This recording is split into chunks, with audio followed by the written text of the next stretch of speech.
What's up, guys? Today you'll learn a simple but aggressive weapon against white's 1d4, the Nimzo-Indian Defense. Instead of going into the slow and defensive Queen's Gambit structures, the Nimzo-Indian lets you strike immediately by developing quickly and pinning white's knight. This setup is sharp, active, and gives black a clear attacking plan. And although the position looks flexible, since white has many possible replies, your ideas stay simple, powerful, and easy to follow. The biggest advantage is that white cannot simply push e4 to dominate the center. That move is actually a mistake. If white tries it, you can capture the pawn immediately. The knight on c3 is pinned and cannot recapture, leaving white down a pawn while the knight remains vulnerable. This early pressure gives black a clear tactical edge and forces white to rethink standard central plans. Beyond this, the opening is solid and flexible. It avoids common traps, ensures smooth development, and provides a straightforward attacking plan. You can focus on putting your pieces on natural squares, exerting pressure on the pinned knight, and gradually preparing a kingside initiative without worrying about sudden tactical shots from white. The downsides are minimal. Humorously, some might call it a tariff for playing an Indian-style opening, but in practical terms, there are no major drawbacks. The setup is reliable and adaptable, and your strategy remains consistent regardless of white's response. The most traditional move for white is knight to f3, aiming to support the center and prepare castling. Even then, black's plan remains the same: develop efficiently, control key squares, and create tactical opportunities when white overextends. This approach also works perfectly against the London system. Here, I recommend playing knight to e4, immediately challenging white's pinned knight. White can easily defend that knight with either the queen or the bishop, but this move has a deeper purpose. You want to firmly establish your knight in the center so you can smoothly transition into your aggressive plan. Some players may recognize a similar setup from the Rubinstein variation of the Dutch defense, which I covered before, but for this guide, I'm focusing on the strongest and most practical lines, especially the ones that work best against the London, based on all the feedback we've received.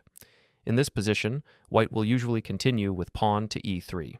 They could also play pawn to a3 to force the bishop trade, but as you'll see later, you plan to make that exchange anyway. So if white spends a tempo helping you, that's even better. After white plays e3, you develop your bishop along the long diagonal, since it is difficult to activate it effectively on the other diagonal. This sets up your attacking structure and brings your pieces to their most dangerous squares. After you capture on a4, white will move the bishop to one square or another. It makes no real difference.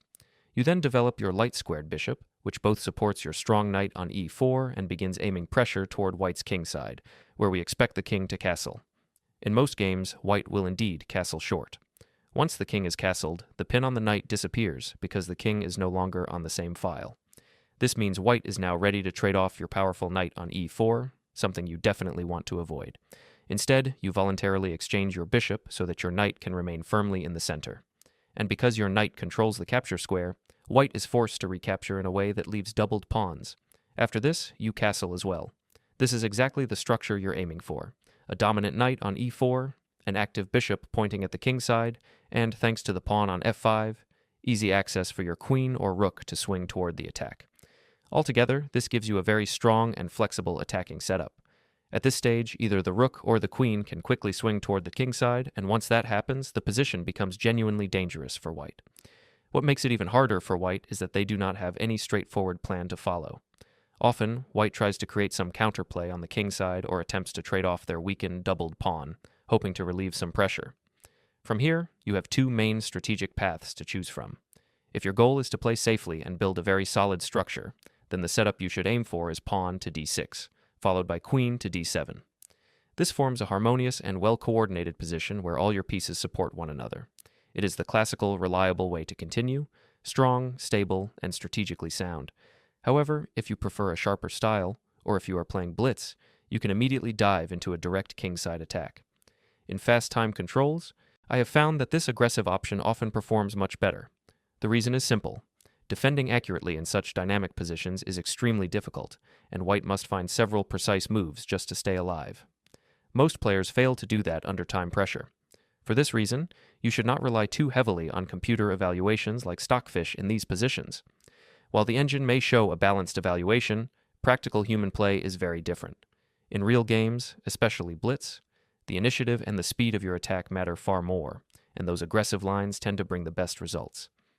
Stockfish may claim that white is completely fine in this position, but in practical human play, finding the correct defensive moves is extremely difficult. Most opponents simply continue with their natural plan, often aiming for a harmless pawn trade that does very little to solve their larger problems. When this happens, you can calmly bring your rook to the king side. Combined with the pressure from your bishop, the attack starts to feel very uncomfortable for white.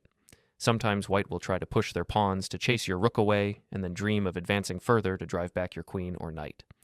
Everything may look optimistic for white for a moment until your next move suddenly flips the position. Rook takes on g2. This is one of the reasons I love this opening so much. It contains numerous surprising and powerful sacrifices that appear out of nowhere. After white captures the rook with the king, you immediately bring your queen with a check. Once the king steps aside, a stunning double check follows, delivering an unexpected checkmate. These tactical motifs occur frequently and are extremely hard for white to anticipate. Another common attempt from white is to break the pin by developing the queen, either to c2 to protect the knight, or to b3, where it also attacks your bishop. In both cases, the simplest and most effective response is to remain calm and stick to your plan. You simply exchange the bishop and continue your setup without worrying about anything else. The position remains fully under your control. When white recaptures with the queen, they avoid doubled pawns, but your plan stays the same. You centralize your knight, hit the queen, and once the queen moves, you simply defend the knight with your pawn. Exactly what you want. After that, you continue normal development, placing your dark squared bishop on the long diagonal. If white plays bishop to d3 and then castles, you launch your main idea. Rook to f6, preparing a rook lift toward the king side. The rook can swing to g6 to attack the king, or to h6 to pressure other weaknesses. A very common mistake from white in this structure is knight to d2, trying to trade off your strong central knight. This often backfires and gives you tactical chances. Although white's idea may appear logical at first glance, it comes with a critical weakness. By moving the knight away, white removes the main, and in truth, the only piece that was defending the castled king. If you stop and examine the position, you will notice that almost all of white's pieces are stuck on the queen side, far away from the action, while the king sits completely unprotected on the king side. Because of this, you do not need to trade pieces on e4 immediately. Instead, you can stay fully focused on your attacking plan. The key move is rook to h6, taking advantage of the fact that the knight no longer controls the h6 square. Once the rook lifts to the king side, your intention becomes very simple. Bring the queen into the attack and deliver checkmate. If white decides to capture on e4, it might briefly seem as if white has tricked you by winning a pawn. But the illusion disappears instantly after queen to h4. This move creates a powerful double attack, threatening an immediate checkmate on h2 with queen takes h2. If white tries to block the checkmate threat, the bishop on e4 suddenly becomes undefended, again due to a double attack, and you simply capture it. White is now down a full piece and still under heavy pressure. Your attack on the king side continues without interruption, and in most cases, the game ends quickly in your favor.